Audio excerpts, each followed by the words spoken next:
yanda zaka samu naira 150,000, 200,000 zuwa sama a cikin wata ɗaya a cikin sana'ar POS ya danganta daga yanda Allah ya sa sana'ar taka albarka. Zuwa. Assalamu alaikum wa rahmatullahi wa barakatuh. Sunana Sanusi Muhammad kamar yadda kuka sani. A yau zan fara koyar da ku yadda ake fara gudanar da sana'ar POS daga farko a cikin harshen Hausa. Wannan tashar tana koyar da masu son yin sana'ar POS su koyi yadda ake farawa, yadda ake gujewa hasara da kuma yadda za a samu riba.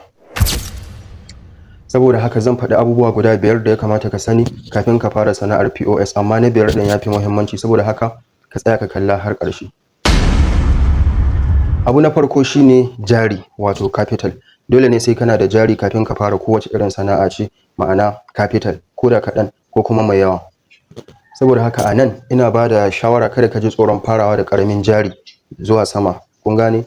Saboda sana'ar da aka fara ta da ƙaramin jari aka rene ta girma ta fi garanti da kuma damar tsayuwa bisa ga wacce aka fara ta daga sama sannan ta zo ta durƙushe daga baya. Saboda haka kada ka ji tsoron farawa da kaɗan.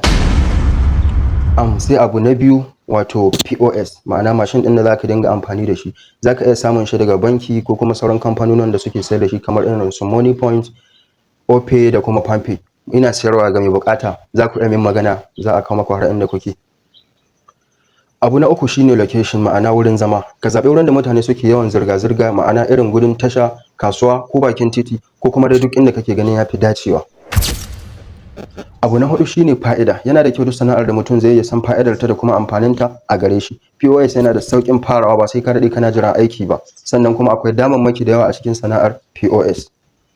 Abu na 5 shine warning, ma'ana gargadi. Sana'ar POS ba wai riba kawai ake samu ba, ita ma akwai hatsari. Saboda haka dole ka kula da yadda zaka kare kanka daga fraud, scam da duk wani nau'i na hasara wanda ka iya shigowa a cikin ta, wanda insha Allah za mu yi bidiyo na gaba za mu yi bayani akai in Allah ya yarda.